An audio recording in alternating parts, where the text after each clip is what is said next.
Hi, I'm Bill O'Reilly. Thanks for watching us tonight. Another brutal embarrassment for the USA, and that is the subject of this evening's Talking Points memo. 22-year-old Australian baseball player Christopher Lane shot dead in Oklahoma last Friday for absolutely no reason at all. Mr. Lane, who played for East Central University, was out jogging when three thugs allegedly murdered him. They are 15-year-old James Edwards, 16-year-old Chancey Luna, and 17-year-old Michael Jones. Duncan Police Chief Danny Ford says the teenagers were all in trouble before, and on the day of the shooting, Edwards actually had a court appearance. Reaction to the horror is heartbreaking. He's such an amazing person, and I'm going to miss him forever, but I'm really glad that I got the 4 years with him. There wasn't anything he did or could have done. He was an athlete going for a jog like he would do, 5 or 6 days a week in terms of his training schedule. So it's happened, it's wrong, and we just try and deal with it the best we can. And in Australia, there is deep anger against America. People thinking of going to the USA on business or tourist trips should think carefully about it, given the statistical fact you are 15 times more likely to be shot dead in the USA than in Australia per capita per million people. And to those friends of ours in Australia, we would say to you, this is not Duncan, Oklahoma. I'm going to do everything that I can to ensure that we see these three thugs pay for what they did to Christopher Lane. Now, based upon known evidence, James Edwards could be the instigator. Information about Edwards on social media indicates he may be affiliated with the Crips gang, that he wanted to be a rapper, and that he had appeared on a website posing with a rifle. The father of the teen reacted this way. I feel that he doesn't really matter. He doesn't really understand it at all. He really doesn't understand how serious it is. I find that hard to believe, but police say Edwards was dancing and joking after he was arrested. His sister blamed it on the community. I would like for people to know in this community that if we would reach out to the youth and do more things with them, this stuff could be prevented. Other reaction, not much. The NAACP is silent. Civil rights industry largely silent. Some liberals blaming America's lack of gun control. Fox News White House correspondent Ed Henry got this reaction from President Obama's spokesman. Yeah, we heard from Trayvon Martin here and in the Rose Garden. Why hasn't he spoken out on this, in this case? You said there was a judicial proceeding. There was one in the Trayvon Martin case. He spoke out extensively on that one. Mm-hmm. Well, I'm not sure that there's some people in this room I don't think who would agree with you that the president spoke out extensively on it. Talking Points believes there is a destructive culture in this country. It is apparent that if convicted, the three boys have no regard for human life.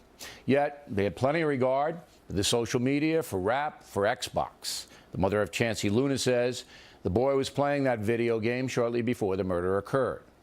There will come a point in America when honest people will begin to see this problem for what it is, a cultural collapse among some very distinct groups. A violent subculture is now in place, fueled by derelict parents, a barbaric media, and apathy on the part of many politicians. The incredible violence taking place in some Chicago neighborhoods, as well as mindless murders all over the country, prove this point. And until we acknowledge the source of the chaos, we will not be able to solve the problem. And that's a memo. Now for the top story tonight, reaction joining us from Washington, Republican Kate Obershane and Democrat Kirsten Powers, also a Fox News analyst. So how do you evaluate, I should say, this story, Powers? It's obviously a terrible tragedy. I don't quite understand the expectation that the president would be speaking about it or any other groups, because unlike the Trayvon Martin case, the attackers were immediately arrested, which is quite different from the Trayvon Martin case, where there was a dead unarmed teenager and nobody had been arrested. And I think there was a lot of concern there. Well, let me answer your question then. I think that the nation wants to hear from their leader, President Obama, when inexplicable things happen. So he weighed in on a Trayvon Martin case. Now, if I were the president, would I get involved in this Oklahoma case? No. I wouldn't. I don't think there's a racial overtone to this. 2 blacks, 1 white. They were thugs. Unfortunately, it happens all the time.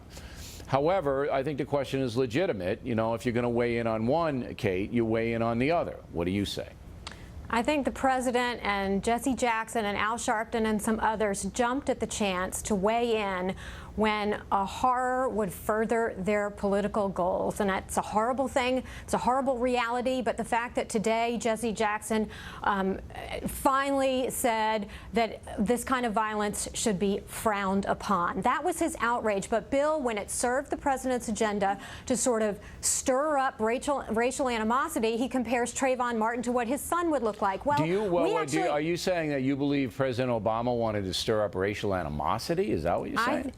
I think he absolutely wanted to stir up suspicion on racial grounds. I disagree Absolutely. entirely. I think that Sharpton and others wanted to stir up racial animosity. The president jumped right in there, Bill. I think the president jumped right in there because he saw an opportunity to speak to his constituency that supported him to the tune of 94%. If so, I think it was a political move. If so, then he would be jumping in right now to say we have a serious problem among our young people. That is a constituency. He doesn't believe we have a serious problem among our young people. Obviously, he doesn't believe we do have a huge problem. This is obviously has to do with gang culture. It has to do with rap. Now you're right. Drugs. Now you're absolutely right. But the president of the United States doesn't believe we have a serious problem. Planet does the president not believe we have a problem, What? Bill? Seriously. Okay, on what let me answer your question. Does the president not believe that we have a problem? Let me answer your question. You don't agree with his analysis of the problem. You just asked me a question, right? Right? Go ahead and answer it. Can I answer it? Thank you. You certainly can. Here's the evidence. 5 years in office, he's never addressed it one time. The culture, the coarse culture, the derelict parenting, he's never made it a centerpiece. We've had healthy gardens. We've had let's do some exercise.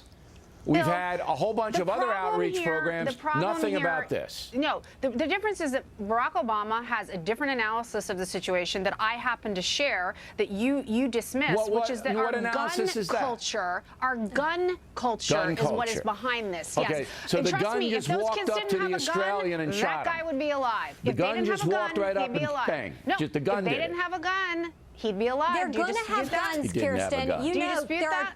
Wait, Kate, hold it. This is how ridiculous, Powers, you sound. There are more than 100 million guns on the street of America, all right? Because it's a historical situation. Accept it. There's 100 million. A historical situation? What does that mean? That means that when the country was settled, everybody had a gun. Oh, everyone had to have a machine gun. And because of the Second Amendment, you can't take them away. No, but I said gun culture. You deal with that. Gun culture. It's a different thing than owning a gun. It's making it sexy. It's making it seem appealing. If these kids didn't have a gun, 95% of gun owners are law-abiding good people. It's the coarsening of the culture. It's unbelievable you feel this way. 95% of people who own guns are law-abiding good people. That doesn't mean we don't have a culture that makes guns seem sexy. It's the corruption of certain groups in this country that's leading to this murder.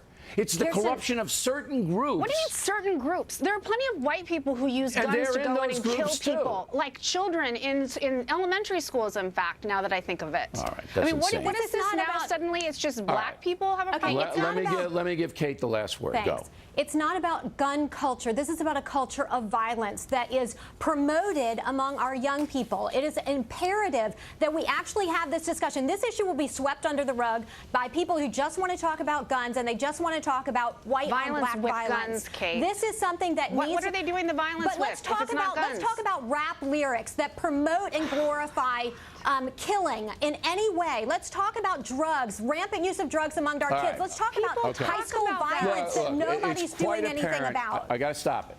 It's quite apparent that Kirsten and others do not want to talk about who's pulling the trigger of the gun. They just want to talk about the gun.